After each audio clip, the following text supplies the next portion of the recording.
They want people broke, weak, easy to manipulate and control. You can use the news to do that to adults, but a 13-year-old kid's going to put on his headphones and listen to music. It's such a beautiful thing to be independent because I'm not beholden to anybody. There's no record label, there's no manager, there's no sponsorship that I'm going to lose. Do you care what people think about you? No. You're not just an artist, you're also an entrepreneur. So you get kicked in the face every day, right? It's difficult to find the balance, working 20 hours a day. Why is the industry so focused on messages that are evil or subversive? I want to make stuff that's going to empower people or make people smile or lift people up. I mean, language is everything. Let's get into it. Let's do it. Should Canada be the 51st state? Well, I wish it would be, but I doubt it's going to happen. But it would be great. Yeah. Anyways, all jokes aside, where did you grow up? So I grew up in a small town outside of Vancouver in British Columbia in Canada. It was called Mission. So I think I lived there until I was about 13. And then Dad got a job in something construction related. And we moved to Alberta, the prairies, the most conservative province in Canada, and lived there for, I think, probably, 6 or 7 years, and then went back to Vancouver and did the music thing out there for a couple of years. And then I've been in the States for the last 11. You know what hit me this morning as I was thinking about our chat is that I used to think of Cubans as refugees, right? You would see the Cubans in Miami and they would talk about communism and big government and, just how traumatized they were from their experience. And now I think of Canadians as refugees. There are so many of you who have come here and don't want to go back, and horror stories. And it's just kind of hard to believe because you speak English in Canada. You're supposed to be normal. Yeah. Well, I think especially I left before things got as bad as they are now, long before things got to this point. But in the last, I'd say 2 months, I've had so many friends and strangers from Canada that know I'm Canadian, messaging me on Facebook and Instagram, just asking me like, how do I move to the United States? What do I do? Is there an immigration lawyer that you use? How do we get out of here? And I mean, even prior, that's just in the last 2 months, but I mean, even prior to that, when COVID first happened and there was very similar vaccine mandates in Canada as there were out here in the United States, and people were losing their jobs and running away from each other in grocery stores and watching their grandparents and their parents and their husbands and wives die through plexiglass in the hospital because they weren't allowed to see one another. So, and that was years ago. And when that started happening, like my sister's best friend and her husband and their kids got in a van and drove out of Canada through America into Mexico. And to this day, that's where they live. Wait, they moved from Canada to Mexico? They moved from Canada. Like, imagine knowing that you're going to have a freer, better life in Mexico than you would in Canada. It's mind-blowing. It's mind-blowing. It's a real thing. Wow. So yeah, to some degree, maybe Canadians are the new Cubans, but I would much rather be dealing with communism in a warm climate than in Canada, because it's cold and communist now, and that sucks. I guess that's what you can say for those of us living in LA, right? We're dealing with the Socialist Republic of California, but at least we have the weather when there isn't a fire. Yeah, exactly. Going on. Yeah. So what made you move to the United States? Because you moved here about 11 years ago. So that was way before. Were you politically aware? Is that what you ran away from, or? No, not really. I was definitely always been interested in politics, and it's something that my dad and I talk about a lot. And even when I was a little kid, it was something that that my grandfather spoke about a lot. So I've always been sort of into politics and aware of it and interested in it. But my girlfriend lived here. So she was a musician. I was a musician. And she had moved to LA and got a record deal and was doing like all of these. This is before we were dating. And she did all of these amazing things in the entertainment industry. That's what I had wanted to do. I was like a pro wrestler for a while, and then a bunch of stuff happened in pro wrestling, and I got into music, And, I had really no knowledge of how to make anything of myself in that industry. Didn't have any friends in the music business or anything, but I was watching Nova from afar, and she had moved out to LA and she was doing really well for herself. So I was like, okay, I'm going to go to LA and check it out. And, when I was a kid sitting on my granddad's bed watching the news and he would be talking about American politics, he always said, like, that's the land of opportunity. If you're going to make something of yourself, go there. So that was always sort of like in the back of my head. So, the stars sort of aligned. I was fresh off of this crazy mental breakdown that I had as a result of just drinking too much and partying too much and not sleeping enough and eating poorly and just living in a way that I shouldn't have been living. And got sober and spent 9 months rehabbing my mind and my body, which was terrible. And then at the end of that 9 months, my lawyer called and said, your visa got approved.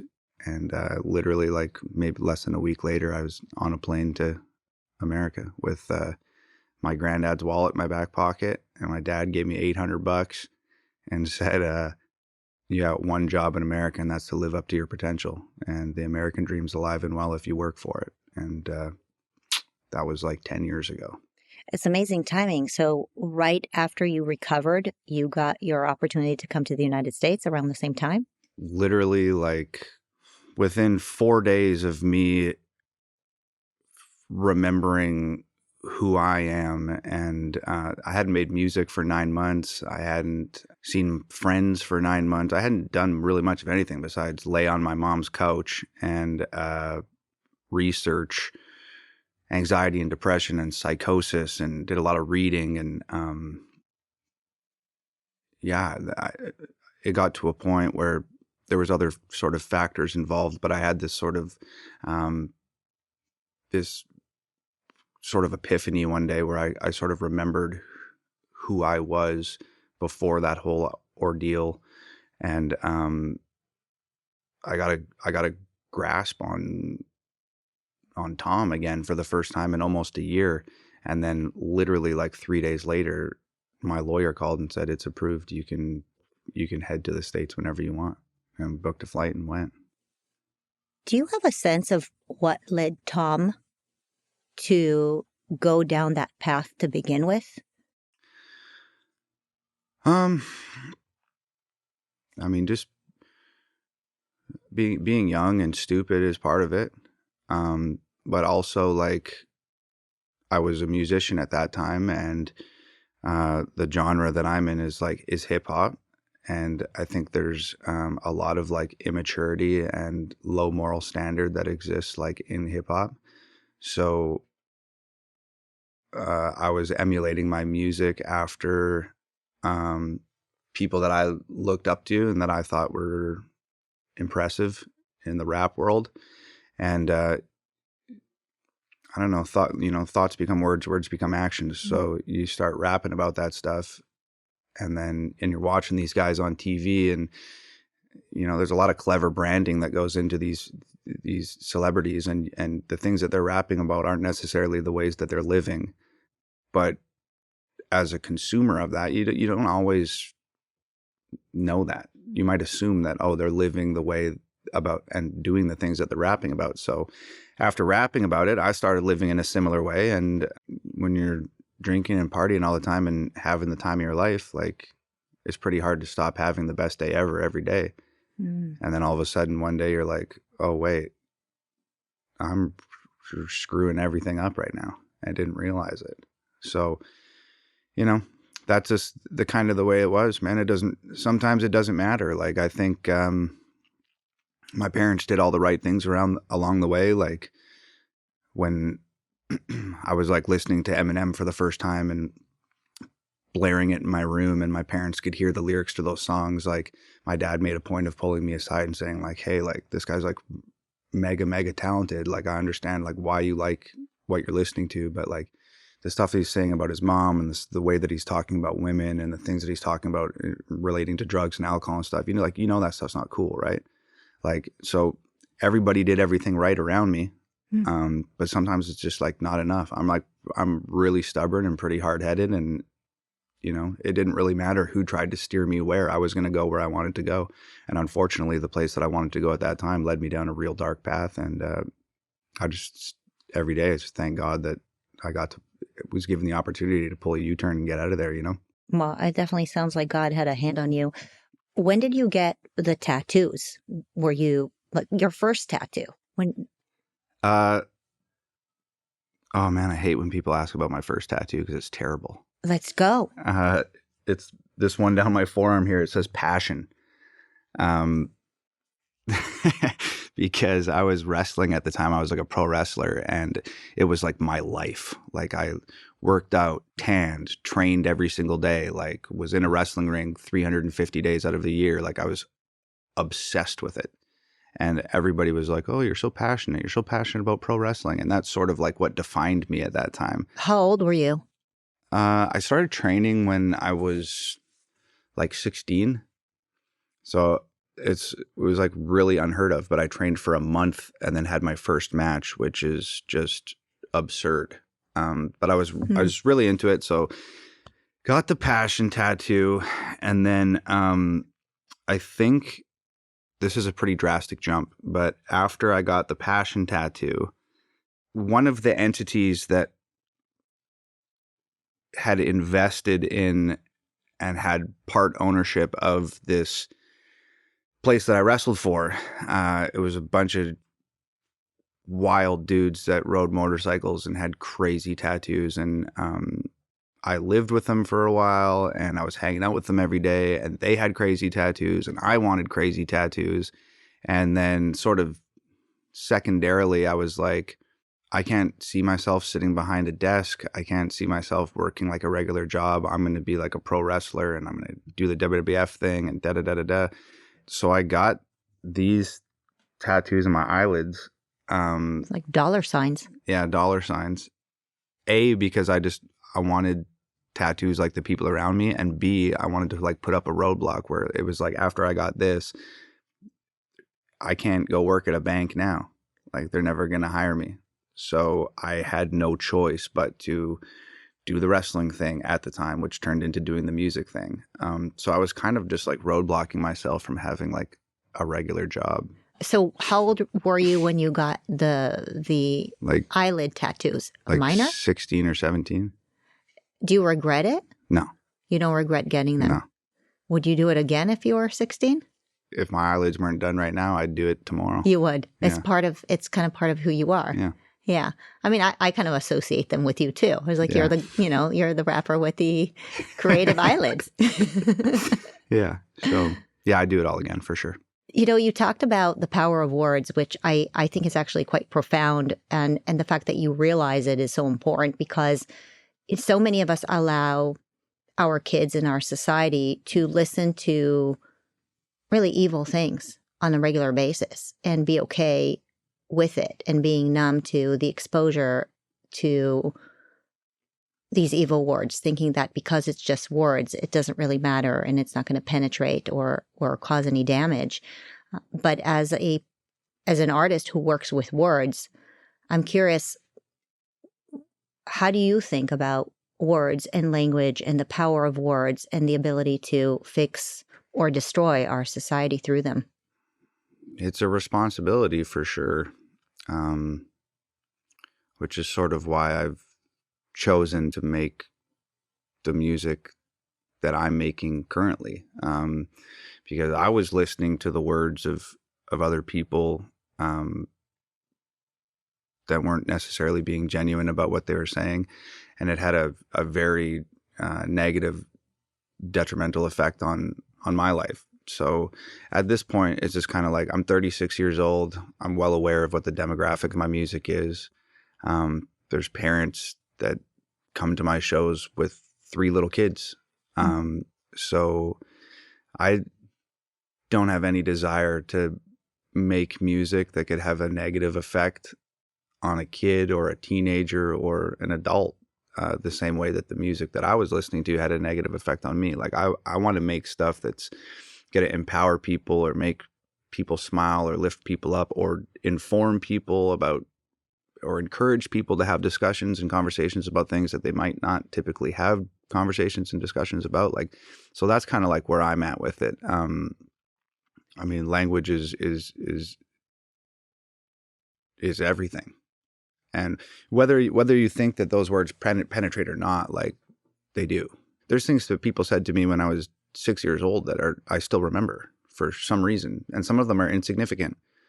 So, you know, if you nonchalantly say something in a song that you don't care about, that could potentially have a negative effect on somebody, you know, maybe on 75% of people it goes in one ear and out the other and has no effect, but there's some kid somewhere who, for some reason, it hit them and it sears into their brain. And like, I mean, everybody knows how malleable kids are and how easy they are to misdirect. And I just don't want to do that with my music. So, And in most cases, the voices you hear when you're a child become the little voices in your mind for the rest of your life. Why is the industry so focused then on language and words and messages that are evil or subversive? Why is that so popular in your opinion? And is it hard to really make it into the industry if you don't do that? If you don't look like or you don't look or sound like you're part of this subversive, negative culture?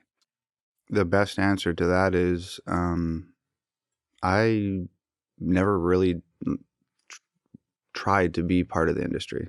After my mental breakdown and after getting my visa approved and after moving to America, I was like in a place where I had no desire to be part of the music industry. I didn't want a record deal. I didn't want to be associated with it really. So we sort of built our own ecosystem separate from the music industry, and like we bought all the lights and we have $500,000 worth of cameras and trained my sister to pull focus and trained my brother-in-law to use the Steadicam, and Nova shoots and edits all the videos and I write all the songs and make all the beats. We distribute our music independently. We make all of our own t-shirts. We mail our own CDs. Like, so we're just like completely Independent. separate. Yeah, as independent as you could possibly be. So we're completely separate from the industry.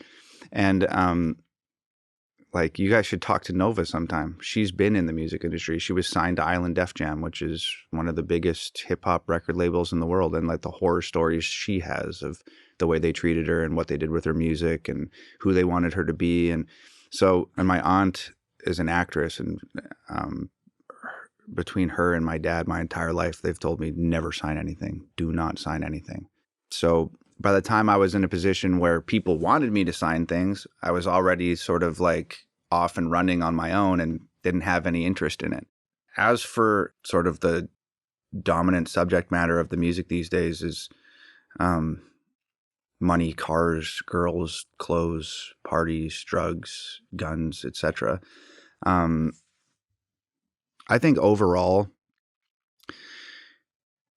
they want people uneducated, broke, weak, unstable, easy to manipulate and control. And I think that you can use the news to do that to adults, but a 13-year-old kid's not necessarily going to sit around and watch the news. He's going to put on his headphones and listen to music. So I think they put those messages in the music so that they can communicate with the youth and ruin them early. That's honestly what I think. Wow. That actually makes me want to cry hearing that That's you pretty gnarly. thinking that there is an industry that it's not an accidental, just human behavior and the proclivity to do bad things, but actually there might be a nefarious agenda orchestrated in some way to attack children. I think we've seen a nefarious agenda play out live on TV for the last 4 years. Like we're living in a Truman Show? In politics. So why would it be any different? There's some sort of relationship between pop culture and politics that's not outwardly visible to people. I think if you just observe it, even from a distance, it's pretty clear that there's a symbiosis there and they both have the same goal. If they didn't have the same goal, they wouldn't be friends, and they are. So Your story is so crazy, so complicated, and hard to imagine that God didn't play a role in your life, especially given all the coincidences that happened. Do you feel driven by a higher power to do better for society, to bring a message? Do you believe that you're placed on this planet with a mission? I think it would be pretty self-righteous of me. I'd have to think a lot of myself to think that God put me here to be some sort of messenger. I hear other people say that, and that's for other folks to decide, not for me. But I know for an absolute fact, the song that changed my life was in 2017, and it was a song called Dear Rappers. I was living in like Section 8 housing with my girlfriend in Crenshaw, and it was pretty grim. There was months where we would have no power at the house, and because we couldn't pay the power bill, and we'd have to like plug our fridge into an extension cord and run it into my neighbor's garage and plug the fridge into his garage so our food didn't spoil because we couldn't even afford to replace the food. And I mean, I still do all my clothing shopping at secondhand stores and stuff because I like it. But back then it was an absolute necessity. It was grim. I'll never forget. I was in the house one day. We had like just got our power back on. By the grace of God, we somehow paid rent and had groceries that month. I smoked cigarettes at the time, and didn't have any money for cigarettes, and I had like half a cigarette left in this pack. I was sitting in the house listening to the radio or something, and this song came on the radio. I don't know if it was like Drake or like G-Eazy or like some rapper at the time who was like sort of talking about how fame was actually this terrible thing, and having all this money was this terrible. It was just like this woe is me like story about the hardships of fame. And I was like deeply offended by it because I was like, these guys are living the life that like I would do anything to have. And I'm in this house that's falling apart. There's holes in the ceiling and water coming through when it rains, and there's mice running all over the place. And we're just totally in poverty. And this guy's like complaining about fame and money and fortune and all this stuff. And it really pissed me off. Yeah, because even in this culture, even a rich person has to win oppression Olympics. Yeah, everybody just wants to be a victim so bad, including the people that have it all. Yeah, I was just really irked by it. And I grabbed this little half a cigarette out of the cigarette pack and went and sat on the front step in our yard and started writing this like open letter to hip hop. And the first thing I wrote was Dear Rappers. And then I honestly like don't know what happened. It was literally like God just like spoke through me that day. Like I don't remember stopping to think what rhymes with this or pausing to sort of formulate what the next line was going to be. I just wrote this song, and by the time that half a cigarette was done, and we're talking like 5 minutes, the song was done. And I sat there and looked at my phone, and I literally was like, oh my God, I just did it. And then I ran in the house, and Nova was on her computer or something, and I said to her, I just wrote the song that's going to change our lives.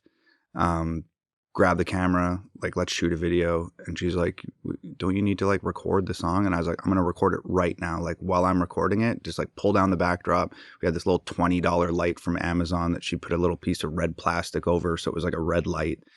And I jumped on my computer, recorded this song in like 10, 15 minutes, and then got up and stood in front of the backdrop, wrapped the whole thing. The next day, I borrowed like $200 from my mom, $200 from my sister, which was brutal to do, to call your younger sister and be like, I need $200. And, you know, I've been a dreamer for many years at this point. So there's no telling how many times I've said, I need to borrow $100 because I figured it out. We all know somebody like that. Yeah. So that was me. So I borrowed like a couple $100 from 4 or 5 people, and I had like $1,000. And the next day I dropped the music video. I put the $1,000 on like a Facebook ad, and 24 hours later it had 1 million views, and my page went from 2,000 likes to 20,000 likes, and we were off to the races. And like I said, I don't even remember anything about the writing process of that song. It was literally like God was just like, screw it, kid, this is your time. And just like spoke through me, wrote the song, and it literally changed everything. So what did Nova think about the song when she first heard it? she knew it. She felt it. Yeah. And I guess the audience felt it too. Yeah. I have an email in my phone I sent to my best friend, Brandon Hart. He's a musician and he lives in Canada. And the email is blank. It just has an attachment of the song. And the subject line of the email is, "This song will change my life." Did you get any hate for this song? Yeah, tons. What name did they throw at you? Well, There's always racist something. was probably like the top comment. Yeah, that's the one right off the shelf. Because there was this thing where like I was writing a letter to hip hop, to rap. I was criticizing the status quo, like, of the genre as a whole. And everybody was saying like, oh, he's hating on black rappers and he's criticizing black rappers and he's criticizing this culture that he didn't create, but he's using the culture to criticize it, and da da da da da. And it was just like, to me, it was just like, I'm not criticizing any rapper of any particular color. I'm just criticizing the message and the narrative and as a whole, the genre. And there's lots of rappers out there. There's white rappers and black rappers and Asian rappers and Indian rappers and all types of rappers out there. Yeah. So, and everybody, the common denominator seemed to be at that time, the messages in the music. So that's what I was speaking to. So yeah, like, I've been called a lot of things. Do you care what people think about you? No. Were you always like that? Yeah. You always were. You knew who you were. Yeah. What is it like running your own business? When you were describing it earlier, it honestly sounded overwhelming. The idea of fulfillment and T-shirts and producing. And I mean, do you just like run around like crazy all day? It sounds like a lot. Yeah, it is a lot. It's working my hands to the bone like constantly. Like it's literally like 20 hours a day and sometimes more than that. Because you're not just an artist, you're also an entrepreneur. So you get kicked in the face every day because of business, but then you also have to be artistic and free. It's difficult to create, right? Yeah, it's difficult to find the balance.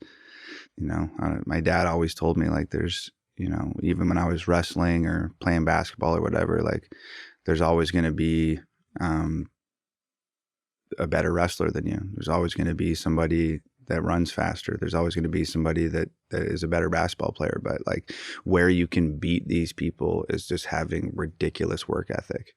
And like when they're sleeping, you got to be working. And when they're eating, you got to be working. And when they're working, you got to be working twice as hard. And if there's one thing I've never been afraid of, it's hard work. So the harder you work, the luckier you get. That's it. That's what they say. They don't say it in school, but you learn it in real life, right? Yeah. How did you end up doing a rap with Ben Shapiro? I mean, you guys could not be more opposites. You think? In some ways, at least you don't look similar. How did that come about? Was it your idea or his idea? Well, it was Ben's idea. It was Ben's idea. But I think he was joking about it. Like I did the Ben Shapiro show because I had just, I do these sort of like talking head commentary videos of political things and social issues and stuff like on social media. And Ben had posted a few of them. And then they had asked me, do you want to come on the Shapiro show and talk? And I was like, yeah, what the hell? Let's do it. So talk to Ben. And then as he's giving his sort of closing remarks and he's about to do an ad read for a sponsor or something, he just kind of like slipped in there like, oh, like maybe you get me on a song one day. And we both just like laughed it off. And I kind of like rolled my eyes at it. But then the second the screen went black and the interview ended, I was like, We need to get Ben Shapiro on a rap song. It's like the troublemaker bug in you just flared up. And what made it even sweeter was that like Ben had like gone on record, like on shows and stuff, and said that like rap isn't music Yeah. and like all this stuff. And I was like, this is like, it doesn't get any better than this. It's like the most, I know we'll make a great song. It'll likely go number one on Billboard. And it's just like such an epic troll of hip hop and the music industry. And it's just like, I couldn't pass it up. Wait, so are you the rapper that changed Ben Shapiro's mind about rap? I don't know if he changed his mind, but he rapped and it's on a song and it went number one on Billboard. So, Yeah. You know, when I looked you up in Spotify, aside from finding your songs and your videos, there was a video charting the worst rap songs from 2024. And of course, they have to come after you, right? Were we number one? You were number one. Yeah. That's There like you go. 56 number ones. That's how I've you got. win these days when Yeah. the industry gets real mad at you. Yeah. It's like these days, people are so obsessed with things that they don't like. And the internet is such like a negative space that like people log on, look at people's profiles that they don't like, comment on people's photos, you know, hater comments, and they just, as humanity has just become so obsessed with things that they don't like that it's like if Drake or Kendrick Lamar or any artist anywhere releases this amazing song and it's great and everybody loves it, somebody will discover it, they'll love the song, they'll put on their headphones and they'll keep it to themselves and they'll listen to it every day while they go to work or exercise or whatever, but they keep it to themselves. If people come across something they hate, they immediately show 30 of their friends. Look at this moron. Look at Tom MacDonald rapping with Ben Shapiro. Or look at Tom. Listen to what he's saying. This guy's such a piece of garbage. Like they hate it so much that they just feel compelled that they have to show other people so that they hate it too. So it's just like this really amazing dichotomy where it's just like, you know, sometimes I'll just intentionally just do things to piss people off because I know that like it'll go. So yeah. It's such a sad part of human nature that they enjoy being the bully, essentially. Yeah. That's what it is, right? It's like, I'm going to feel better about myself because I get to point a finger at another person or a group and say, look how bad they are. Yeah. I mean, it's great. So I mean, it's terrible, but it's funny when you can sort of flip it on its head. And like, you know, one of my favorite analogies is just like a car won't run if you just connect the positive post on the battery. Like you need the negative. That seems to be the key. And it's even better when you can just be yourself and you just be honest and the most authentic version of you. And so many people don't like that and so many people hate it. And that's perfect. Like I'm just doing me and there's all these people over here that love it and there's all those people over there that don't like it. And you need both to make it go. So how do you figure out what to write about? Is it just what interests you? The things that you're, I don't know, chatting with Nova about? Yeah. And you're like, oh my God, that's so interesting. Let me put that into music. Is that what it's like? Yeah. I mean, like those are the things that, you know, I talk about with my pops who's here. Like we talk about politics a lot. I talk to Nova about politics and social issues and just certain things going on in the world. And like, there are things I talk about with my friends and they're typically things that those conversations only exist in a really insulated space when you're in your living room and there's no cameras on, and you're not on the internet telling 10 million strangers how you feel about something. They're conversations that sort of like take place in secret almost. And like, I think that's one of the like the big problems with the world right now is that there's this like huge communication breakdown between people on the left and people on the right, between politicians and people in general. Like a lot of us don't really know each other. Mm-hmm. Call each other names on the internet and scream and yell about headlines. And that's like really it. There's no actual like communication until you get into these sort of closed circuits with your friends and your family. And maybe you have a friend that's liberal or a Democrat and you can speak with them about it and you can say how you feel, how you really feel to your friend and they can do the same. And guess what? You're still friends after that conversation civil discourse. because you know each other. A big part of it for me was I just want to take these super insulated conversations and discussions that I have in my everyday life, and I just want to put them out there. And if you look at the comment sections on my YouTube videos, I mean, there's people in there talking about it. Well, he said this and that means that. Well, no, the way he said it was this way, so it actually means this. And people are having these discussions and these conversations. And I just think that's wildly important. So yeah, that's kind of why, and that's where it comes from. I'm bombarded with the same information that everybody else is. Every time we turn on the TV, every time that we open our phones, which is a lot these days, there's always a new headline and a new catastrophe and a new somebody's lying about something. And I stay tuned into what's going on in the world around me because I think it's important. I don't know how other musicians are making music about anything else, honestly. Like, I guess if you live in the club and you live that lifestyle and that's sort of the world that you live in, maybe that's what you make music about. That's the information that you're taking in. But for me, the information I'm taking in that I'm interested in is social issues and political stuff and things going on in the real world. My music's not always like an escape. It's something that makes you examine yourself and your place in the world and what's going on around you. Which isn't always the most enjoyable thing to listen to, but I just feel like it's an important color in the box of crayons of music, So, there are a few things that you said that, I'm so removed from the music industry or even the Hollywood industry, but I'd imagine, given the amount of people that I've met through Hollywood, given that I live in Los Angeles, they'll come here into PragerU and they'll wear a huge hat and big glasses and they don't want to be seen. And God forbid anybody knows that they're, supportive of anything conservative whatsoever.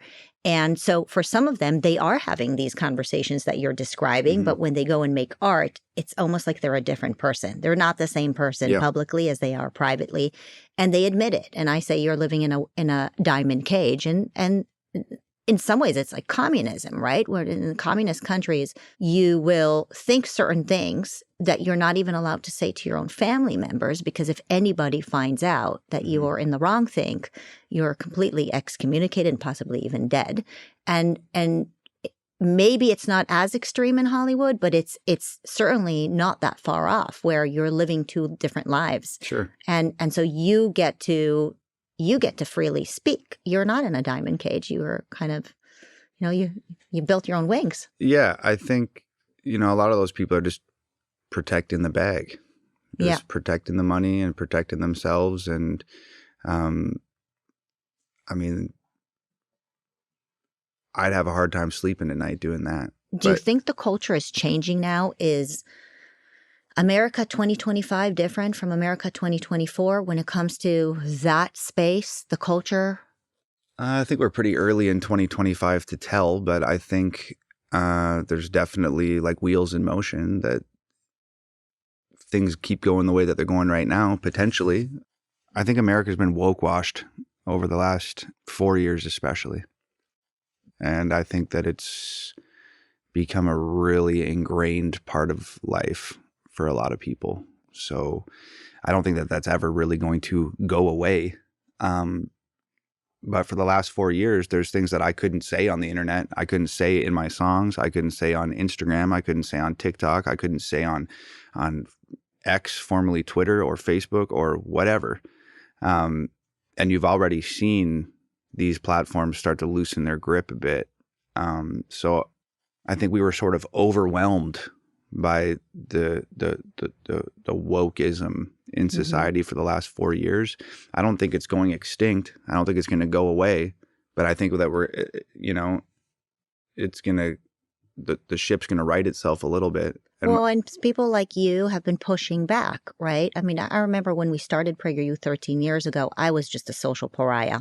But now people are into PragerU. They're sharing PragerU. They're hearing another perspective. They're following people like you. And so I don't know if I'm just in my own little twilight zone or maybe too optimistic, but it does feel like people are more courageous. There are more people like you who feel like they're called to do the right thing. And I think it's not nothing. We have to look at those little miracles too. Oh, absolutely. Right? Absolutely. It's great. A big part of my music from 2017 until now has been about trying to give people a voice who didn't have a voice. And even more importantly than that, I was trying to give a voice to people who were afraid to use their voice. Mm-hmm. And now because of places like Prager and stuff that I'm doing in my music, and maybe, there's a lot of other sort of independent, free-thinking, conservative-leaning news sources and pop culture outlets and stuff out there. Over the next 4 years, I think that those places will get bigger and less people will be afraid to use their voice. And then, I won't be the only guy out here making music like this and doing my thing. There'll be a whole bunch of people that come up behind me. Maybe you'll create an industry. And that would be fantastic. So just, I hope that we can continue to inspire the people that have been scared into submission to speak their minds. Are you still being censored? You were censored, right? Oh, like 1,000 times. Where? Everywhere. Like YouTube. By the way, for what? First of all, I'll just say it's difficult to know if I'm currently being censored or like I don't think shadow banning. Yeah, I don't think that. Yeah, exactly. And I also don't think that there's like a hard stop to that. The censorship that I've dealt with, a lot of times it's very difficult for anybody else to identify it because they don't understand. They don't have the analytics. They don't see how my social media and my videos and my music typically operate. So if I'm saying, hey, this is getting shadow banned and people are saying, well, you got 5 million views on it, so how is that? And I'm like, well, it should have 30 million views, not 5 million views. Yeah. They don't necessarily grasp that because they're not in it. They're not doing what I'm doing. They don't get it.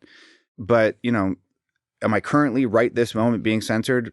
I don't think so, but I could be censored a week from now or 2 weeks from now. It depends what I'm doing at the time. Mm-hmm. So like I released this song called New World Order maybe like 2 years ago. I mean, anybody knows what New World Order is. So, and that's what the song was about. It was about New World Order and, woke stuff and 15-minute cities and lying politicians and, just everything. It was an amalgamation of all of the things that make up the New World Order and what their agenda is, and et cetera, et cetera. So that video goes out. Within like 30 minutes of it being out, it's got like a fact check on the video that YouTube has put there citing what the New World Order is. It's a conspiracy theory, and that's saying that there's a totalitarian shadow government, da-da-da-da-da. And the link that they used was like a Wikipedia link. Like as if that is a reliable source of information for anything. I can go edit anybody's Wikipedia right now. So that song immediately gets fact checked. It got like age restricted. You had to be like 18 to watch it or something. But it didn't stifle the views. Like the views kept like skyrocketing. So it was trending at like number 8 on YouTube, and it displayed that on the music video, number 8 trending. But if you went to the trending charts went 1, 2, 3, 4, 5, 6, 7, 9. They completely removed us off the trending charts, so we weren't there. And that was like sort of lightweight. Like they're definitely trying to do something, but they're trying to not be too obvious about it. And, there's been other things. I've had Fake Woke was removed off of the iTunes store for a while. That was like one of my bigger songs from 2021. I did this album called The Brave in like 2022 or 2023. And we went through all of this work because there was a lot of big albums out at the time. And we knew that if we wanted to compete with these people, I typically don't release digital music. Oh. I release singles that have associated music videos, and that's it. And if you want to hear my album, then you have to buy my album. And I'll send it to you. I autograph it, put it in the mail, send it to you. Like a physical album. CD. And you're free to do what you want with that. You can put it on your computer and put it online. I don't care. But I'm not going to deal with Apple, Spotify, and other DSPs more than I have to. So for this particular album, we were like, you know what? We've never released a digital album. It would be really hilarious to like beat everybody, the Drakes and the Taylor Swifts, and to beat everyone and have the #1 album. That would be hilarious. We definitely have to do that. So that was the plan. And we knew that selling digital copies combined with the physical album sales would be number one. So we get in contact with Billboard. Billboard puts us in contact with the people that sales numbers and stuff for them. I'm not going to mention their names. MRC data. And I didn't hear that. yeah, we went through over a month with these people. What can we do to have these physical albums counted? And they're like, okay, put a barcode on it. And we're like, cool, there's barcodes on it. And they're like, we need a UPC number. Cool, here's the UPC number. We need ISRC numbers for all the songs. Here's all the ISRCs. Okay, now you have to register as a vendor. Okay, well, let's register as a vendor. All of a sudden, I don't think that they thought we were going to make it through the first 5 hurdles. That's what they do. They put hurdles. Yeah, it's gatekeeping. Yeah.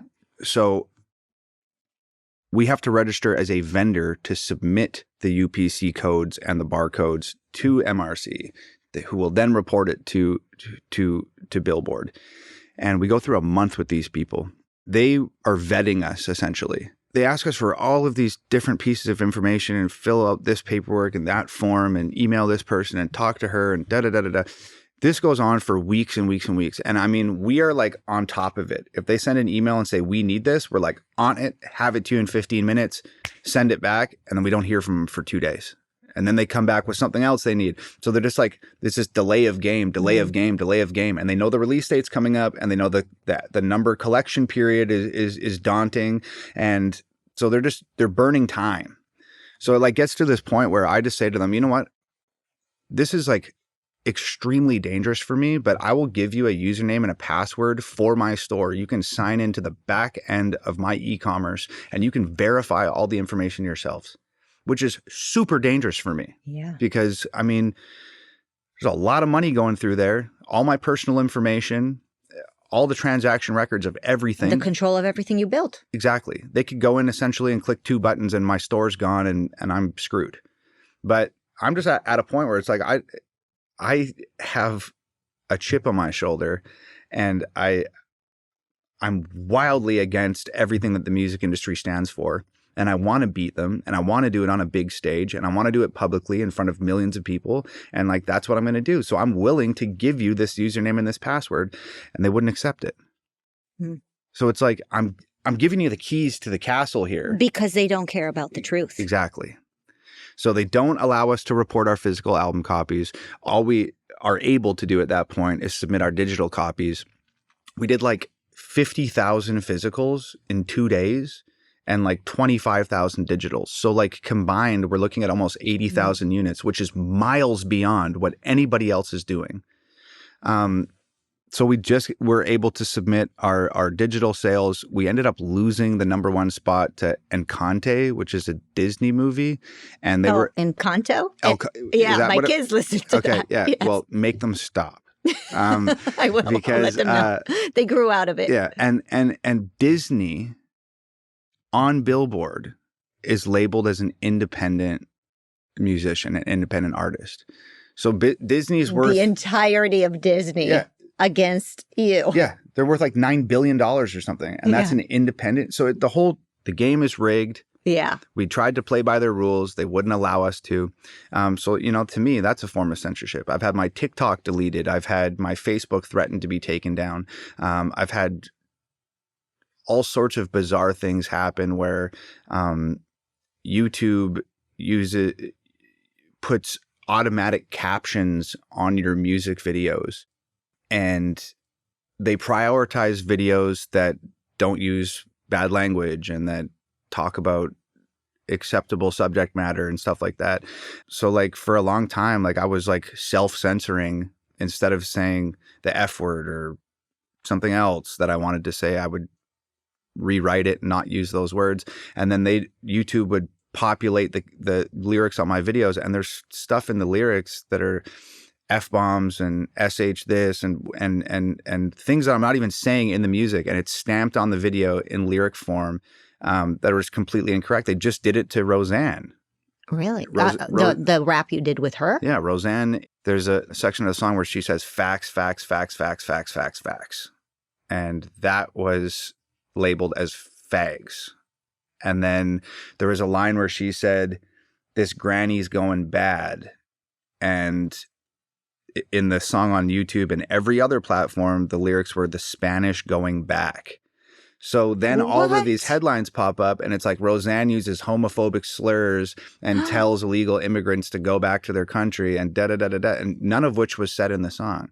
Do you think it's possible that it's just an algorithmic mistake where, sometimes I'll auto-dictate into my phone and it's not writing things the way I'm saying? The lyrics were submitted manually through a company called Music Match, and we didn't submit lyrics, so Wow. I'm not really sure. Wow. So yeah, so over the years, there's been like lots of funny things like that have taken place, and they're not outright censorship. Your video is taken down, Exactly. but that's not how they work. Exactly. And all the bogus credentialing and award-winning ceremonies where it's just the people who they allow. And it's the same thing with the New York Times bestseller list. Exactly. It's not really about sales. It's about who they like. If Beyonce wrote a book, she'd have the #1 book regardless. Yes. Just like that country album. And it's not necessarily because people are buying the book. It's because she's in the diamond cage and they can control her. Absolutely.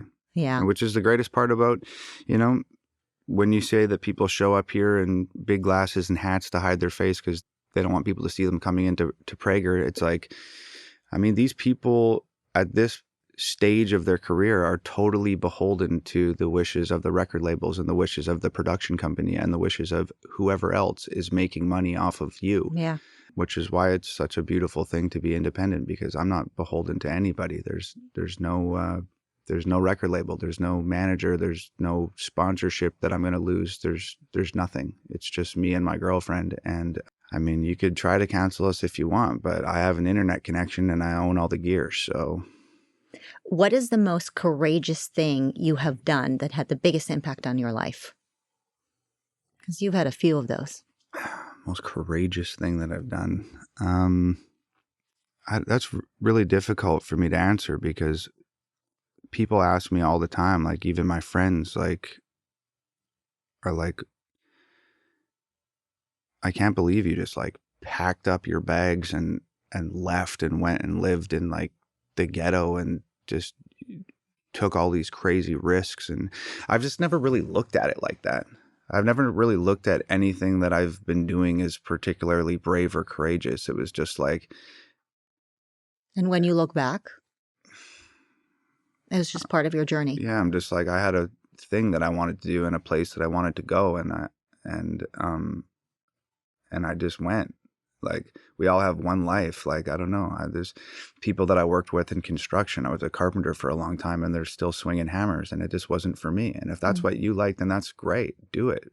Build the hell out of those houses. But I don't know. I just, none of it has ever seemed particularly special to me.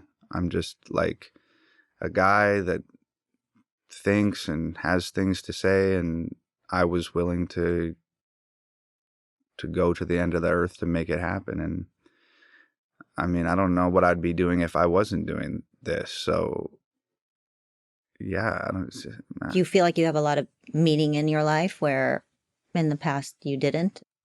I feel like I have a lot of responsibility to the people that are watching me and listening to me and are interested in what I'm doing. And I just really try to it's similar to do you think that you're like on a mission from God? It's like, What's more, are you true to yourself? Yeah, I'm not like the typical like Hollywood person that, and they're sure that like the older the wine, the redder the carpet, the faster the car, the taller the apartment, like that's for me. It's meant for me. And like people look at me when I walk into a room and they want to take my photograph, and I'm here to make the world better with my art. It's just like, that's just like never been me. Like I'm just like the same kid who was writing rhyming words in his phone when he was 16. I'm just doing it on a bigger platform, a couple more cameras, a few more lights. And that's really, I'm just here doing it. How fun to be free and be yourself and not feel judged and accept yourself the way you are. Fun. Yeah, I mean, it's fun to watch you. Yeah, it's been an absolute blast. Like I'm so grateful that my girlfriend works so hard for me. And my parents are so supportive, and my sister is such a great help, and my brother-in-law. I'm just so grateful that we did it ourselves, and we kept it in the family. And nothing in life is fun if you do it by yourself. Like, I don't know, I climb a lot with my dad. Like, we rock climb and stuff, and like when you get to the top of a mountain and you see the view and how incredible it is. To me, it's like so pointless to like experience that view. It's pointless to get a nice car, and pointless to make it to the level that I've made it to if other people aren't seeing the view with me, and other people aren't enjoying that house and that car, and other people aren't benefiting from like what I'm doing. So it has been fun, but it wouldn't be fun if it wasn't for my girlfriend and my folks and my sister, because those are all the people that I get to like share this incredible experience with. And it's just like, it seems really selfish and vapid of any real meaning if I didn't have people that I care about around me that are also able to experience it, you know? Yeah, it's nice to hear how grateful you are, and it just puts a smile to my face, because I think that, you know, the more grateful you are, the more grateful I am, the happier we'll be, right? Yeah, And absolutely. It's a big deal. I'm going to continue listening. I can't wait to see what else is coming your way this coming year. So thanks for coming on. Absolutely. Thanks for having me. It was great.